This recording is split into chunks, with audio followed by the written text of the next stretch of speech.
Nama saya Margareta Sevilla Rosa Angelin, NBI 13118000085 dari Universitas 17 Agustus 1945 Surabaya, dari Fakultas Hukum, kelas Metode Penelitian Hukum, kelas A. Di sini saya akan sedikit menjelaskan mengenai isu hukum dan beberapa unsur lainnya yang mana nantinya akan dipergunakan dalam penyusunan proposal skripsi demi memenuhi tugas evaluasi tengah semester. Yang pertama adalah mengenai fakta hukum yang saya temukan yang berkaitan dengan isu hukum yang saya angkat, yaitu di mana saat ini sistem hukum di Indonesia masih bingung dalam menentukan bagaimana kriteria usia kedewasaan yang dapat digunakan, karena masih berpedoman pada KUH Perdata yang menyatakan bahwa seseorang telah dianggap dewasa dan cakap dalam melakukan perbuatan hukum adalah mereka yang telah berusia genap 21 tahun atau sudah pernah menikah. Sedangkan dalam beberapa peraturan perundang-undangan lainnya seperti UU JN nomor 30 tahun 2004, kemudian Undang-Undang Perkawinan nomor 1 tahun 74, Surat Edaran 2015 tentang penyelenggaraan pelayanan pertanahan, serta Jurisprudensi MA nomor 477 tahun 1976 yang menyatakan bahwa usia dewasa adalah 18 tahun atau sudah pernah menikah. Selanjutnya adalah mengenai proposisi hukum, yaitu yang pertama adalah pasal 330 KUH Perdata yang menentukan 21 tahun atau sudah pernah menikah sebagai usia bahwa seseorang dinyatakan telah dewasa atau telah cakap untuk melakukan perbuatan hukum.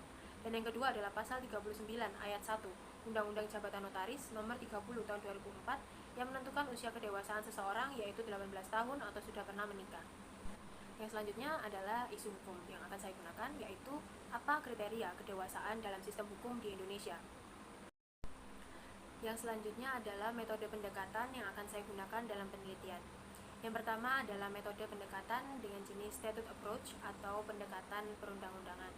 Dengan pendekatan ini, saya akan melakukan penelaahan peraturan perundang-undangan yang terkait atau yang masih relevan dengan isu hukum yang saya angkat, yang kemudian akan saya kerucutkan pada kesesuaian norma atau rules apa yang lebih tepat untuk digunakan.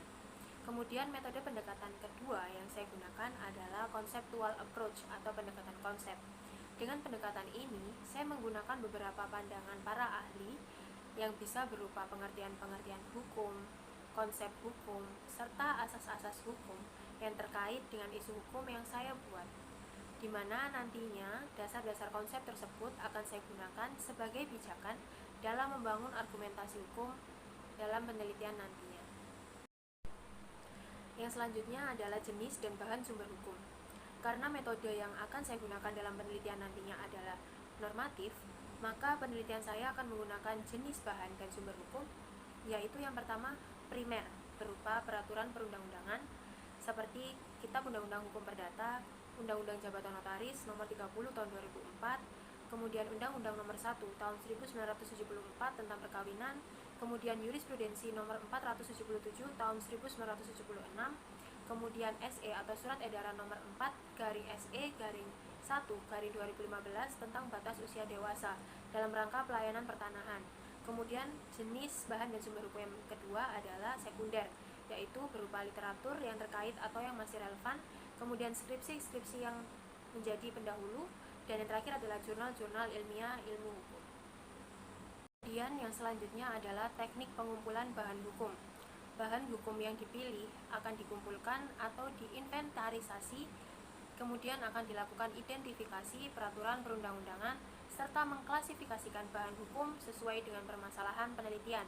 Sehingga teknik pengumpulan bahan hukum pada penelitian yang akan saya lakukan adalah melalui studi kepustakaan dengan cara membaca, menelaah, serta membuat ringkasan dari bahan-bahan pustaka yang ada yang berkaitan dengan masalah kriteria kedewasaan dalam sistem hukum di Indonesia. Kemudian yang terakhir adalah analisis bahan hukum.